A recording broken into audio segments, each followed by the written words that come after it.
Well, it's a book based on the biblical book of Genesis, but in the hands of Andrew Lloyd Webber, it is a universal and non-religious musical. Here to tell us about the local staging of Joseph and the Amazing Technicolor Dreamcoat is Aaron DeCicco, who plays the show's narrator. Hey, Aaron. Hi, how's it going? Great. Thanks for being here. And Markus Mann, who stars in the role of Joseph. Hi, how are you? Good morning. Good morning. Thanks for getting up and coming in today. I appreciate it. Our Thank pleasure. you for having us. Yes. So, Markus, our producer, went to the show over the weekend. Yeah. She had rave reviews of the performance and especially your voice. Uh-huh. It must be a fun role to play. It is. It's actually one of my dream roles. It's really the show that got One of me your into theater. Technicolor dream roles? Yes. Oh. Yes. Yes, it's actually what got me into theater. So it's definitely a fun show to do and to sing. And the music's great. So So it was a show that you were involved in previously? no. Oh. So I saw this in high school, not knowing what musical theater was. And then finally came around and was like, I'm going to audition for this. And I've actually taken like a 4-year break. And to be back doing this, one of the dream shows is amazing. So yeah. This is a heavy lift, though. This is an entirely sung musical. Is Yes, that right? Yeah. yes. Thankfully, we've got Erin, the narrator, who pretty much actually sings more than I do in the show. Mm-hmm. And she really tells the full story and just kind of helps carry the whole show, really, really. Yeah. Yeah, I mean, you really do have to do kind of all of the lifting of that, right? Yeah, most of the exposition does happen through the narrator. The brothers help with a lot of the songs, though. But yeah, definitely. Do you find yourself just walking around in regular life now singing, narrating your own existence? Oh, yeah, melodically, 100%, yes. So you're from Jacksonville. I am, actually. Yeah, and this is, I think, the 4th or 5th time I've done this show. I did it 30 years ago when I was 13. Wow. Who was the host then? That was at Case Theater, which does not exist anymore. Okay. But now, at the Alhambra. Yeah. So you've done it in the same role? I was in the children's choir the first several times I did it. I did it when the national tour came through in 1995, maybe 96, and then done it, music directed it a couple times, and so it's definitely, like Markus, one of my dream roles for sure. How does it differ at Alhambra for you? How is this performance different than the other ones that you've been and watched?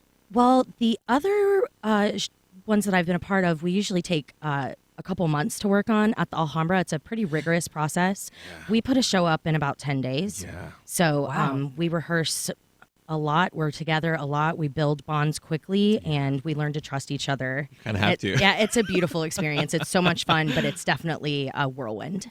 And so this is not a touring production. This is staged here, put together here. How is that different from, I mean, you've done both. I'm sorry. Say that again. It's. Wake up, I'm Markus. sorry. It's very early, and we had a show last night. So yeah, it's here in Jacksonville. It's great because it just helps us kind of be grounded in the show, have a routine, and just put on that show. I feel like it'd be so much different with the touring. If you were to tour, this would be so much more difficult, and it just helps us really bond with everybody and connect with the audience. It's really, really important for us to do that. You've done shows overseas. Is it different performing for a U.S. audience than it is for an audience in Asia, say? Honestly, it's very similar. I feel like the Philippines they're very warm people, the Filipinos, but it's very similar. I feel like there's always this enchantment when audiences watch a musical. It's always like, wow, like this is happening right in front of me right now, live, and they're doing this, singing live. So, no, I think it's very similar across the board. Whenever you watch any piece of theater, it comes across very well at any audiences from any cultures, different parts of the world. So yeah. I think the great thing about a musical theater audience is they really want everything to succeed. They want to have a good time. They're not there, to be like hypercritical. They're there to really enjoy themselves.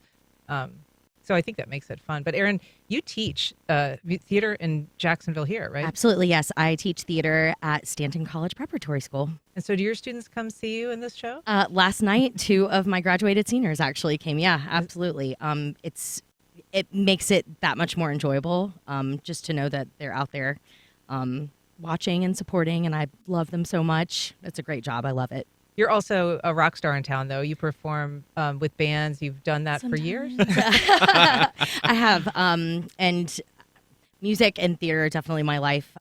So I'm very lucky to get to do what I do. I've performed with lots of different bands. Now I do mostly like wedding band gigs, which are fun and a little more cushy, and I get to get home before 2 o'clock in the morning, which is really nice.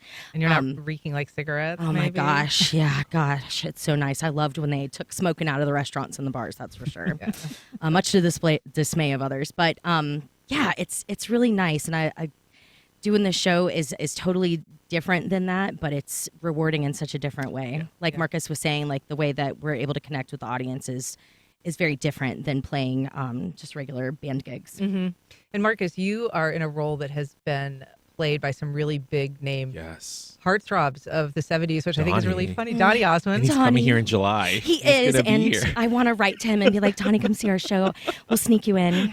But Andy Gibb, David Cassidy, I mean, this really is kind of a landmark role for some of the major 70s heartthrobs. How does it feel to step into those shoes? It's honestly, it's kind of an honor. I mean, it really is an honor because, I mean, I don't feel like a heartthrob. I'm certainly not, I don't think. So to be able to don't sell yourself short. Come on. kind of follow that footsteps, it's amazing. You can watch this on Facebook and YouTube if you want to check that. Facebook? No, yeah, it's definitely an honor. And actually, I saw Donny in Vegas in March, and I was able to see him sing one of the shows from one of the songs from the show, so it was great. Yeah. Well, the show runs through August 11th. Aaron DeCicco, Markus Mann, thank you so much for being here today. Thank you for having us. Thank you so much. We appreciate it. And just as a reminder.